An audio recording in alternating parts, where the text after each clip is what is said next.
A man was already inside the room. He had been there for over an hour, standing in the dark, watching through a crack in the closet door, waiting. And the person sleeping in that bed had no idea.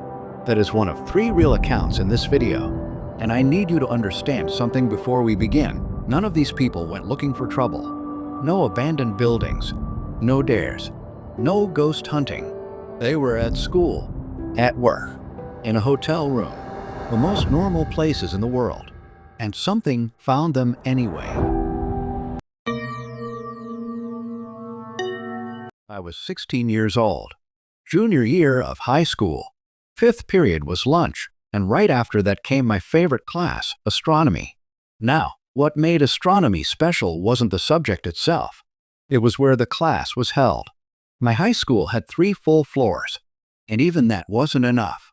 So the school had built 2 extra classrooms in the basement, a remodeled old janitorial area, the kind of place that felt a little off when nobody else was around. No intercoms, no loudspeakers, completely cut off from the rest of the building. Everyone called it the chamber. And honestly, we loved it down there. Air conditioning, easy classes, its own private bathroom. It was like a little world underneath the school. That day, we had a quiz. I finished early, like I usually did, and texted my friend JJ, who was in the other basement classroom. I told him to come meet me in the bathroom. I was bored. That was the only reason. No other reason. We were joking around in there, killing time. When JJ checked his phone and his expression changed. Hey, someone's saying the school is on lockdown. We looked at each other. And I want to be honest, our first reaction wasn't fear. It was excitement, because neither of our teachers had seen us leave. That meant we had free range of the entire building. We decided to sneak upstairs, just to look around, just for the thrill of it. We pushed open the basement door to the main floor and stopped cold. Every single light in the hallway was off. The only light came from the distant lobby doors. The whole school stretched out in front of us. Dark, silent, empty. That wasn't normal. During lockdowns, the lights were always left on. Something was different this time. Something was actually wrong. JJ stepped out further into the hallway. I followed. He squinted into the darkness ahead. Who's that? I looked. There was a figure at the far end of the hall, moving toward us. Slowly.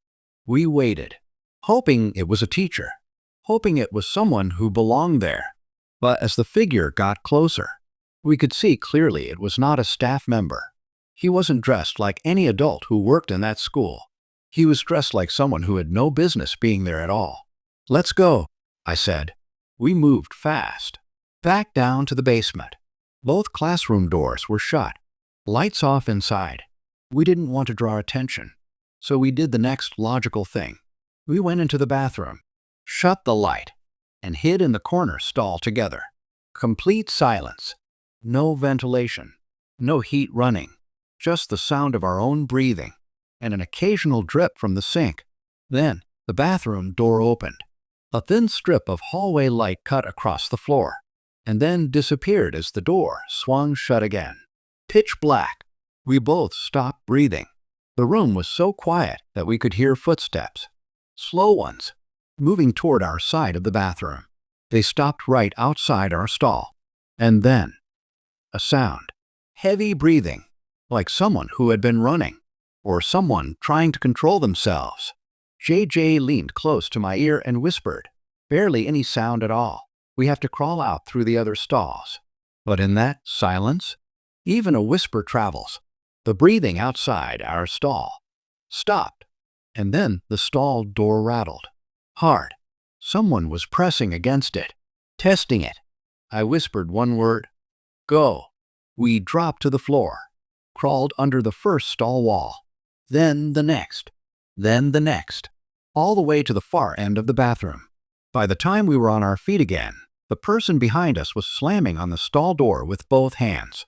We hit the bathroom door and shoved it open. And in that flash of light, as the door swung wide, we saw him, the man from upstairs, standing in the corner of the bathroom, just watching us. We pounded on JJ's classroom door. The teacher opened it within seconds. As the door locked behind us, JJ started explaining everything. And then he mentioned something I had not noticed. A gun, sticking out of the man's pocket. I had been that close and hadn't seen it. Every student in that room was pressed into the corner, faces pale.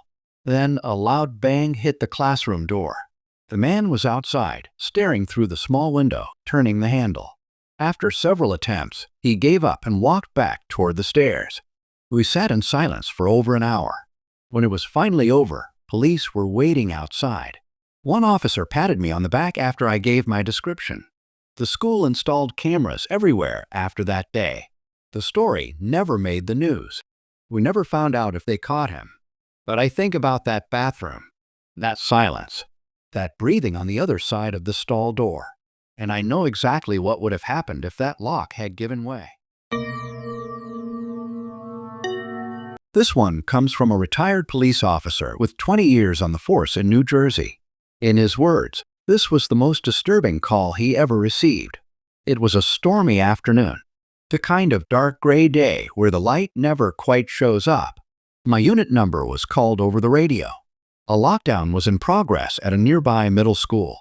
A suspicious man had been seen stepping out of a white van parked behind the building and walking in through the back door near the boys' locker room. I pulled into the back parking lot. The white van was still there, and all doors locked. I entered through the red back door into the gym hallway. The main lights had been shut off. I unholstered my flashlight and moved through the dark. Made it to the lobby, where a woman from the front office found me. She told me to check the boys' locker room and to be careful. He might be armed. I called for backup, was told it was already coming. I moved back to the locker room entrance and pushed the door open slowly. No windows, no outside light, just the narrow white beam of my flashlight cutting through the dark. There was a white noise in the room, a vent in the ceiling pushing air, but even over that sound, I heard something. Faint scratching, little taps on locker doors, coming from the other side of the row. I knew I was supposed to announce myself. That's protocol. But I was scared. The tension in that room was unlike anything I had felt in 20 years on the job. I kept my flashlight in one hand, my firearm in the other. I moved through the locker room, and wherever I went, the sounds moved to the other side, like something was tracking me.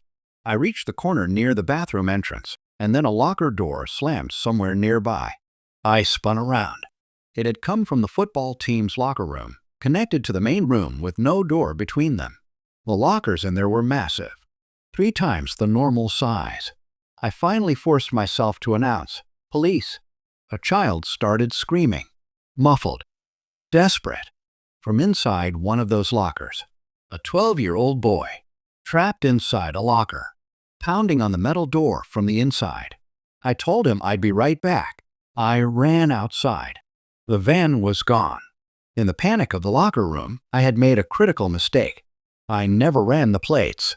I got the word out immediately, be on the lookout for a suspicious white van, and went back inside to get that boy out. He had been cut on his arm. The man had used a knife to control him while trying to move him toward the van. The boy had resisted, and resisting had saved his life.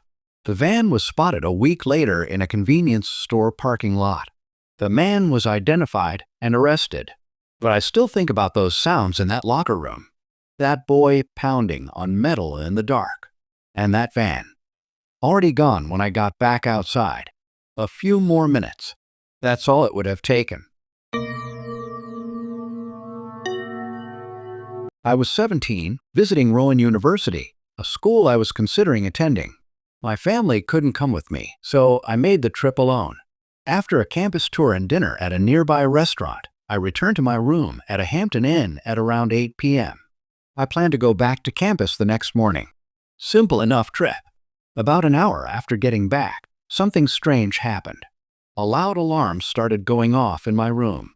A white light began flashing in the corner of the ceiling, and then the looping message started playing through a speaker. All guests, please remain in your rooms. This is a lockdown. A lockdown. In a hotel. I had never heard of such a thing. I didn't even know hotels had alarms like that. Honestly, at first, I found it more interesting than frightening. I figured it was something minor, a disturbance in the parking lot maybe. Eventually, the alarm stopped, but the flashing white light kept going. Every 20 seconds, the message repeated. I turned on the TV for background noise, changed, brushed my teeth, and got into bed. Watched TV for about half an hour, then shut it off. The light kept flashing. I considered calling the front desk to ask when it would stop. Then, the phone rang. It was someone from the front desk. I assumed they were calling to give me an update about the alarm, but the voice on the other end was quiet and careful and very concerned. She told me to stay calm and to leave my room immediately. I asked her what was going on. She told me there was someone in the room with me. I dropped the phone. I looked around, under the bed, empty, into the bathroom, and then my eyes went to the closet. One of those closets with a wooden sliding door. It was open, just a crack, just enough. And through that crack, I could see a face, looking at me. It took a moment for my brain to process what I was seeing, and then the door slid shut. I ran. Downstairs at the front desk, they showed me security footage from over an hour earlier. A man walking the hallways of the hotel, stopping at different doors, then reaching mine. He had gotten hold of a key card somehow. He let himself in while I was still out, and when I came back to the room, he was already in that closet, watching, waiting. I stayed as authorities removed him in handcuffs. As they walked him past me, he looked directly at me, not with surprise, not with shame, like he knew exactly who I was. The thought that he may have been standing in that closet, watching me through that crack for over an hour, that is something I will never fully process. 3 very different lockdowns, 3 very different places, but the same feeling running through all of them. That moment when you realize the threat isn't somewhere out there. It's right next to you. It has been the whole time. If you're watching this late at night, I'm sorry. But also, check your closet.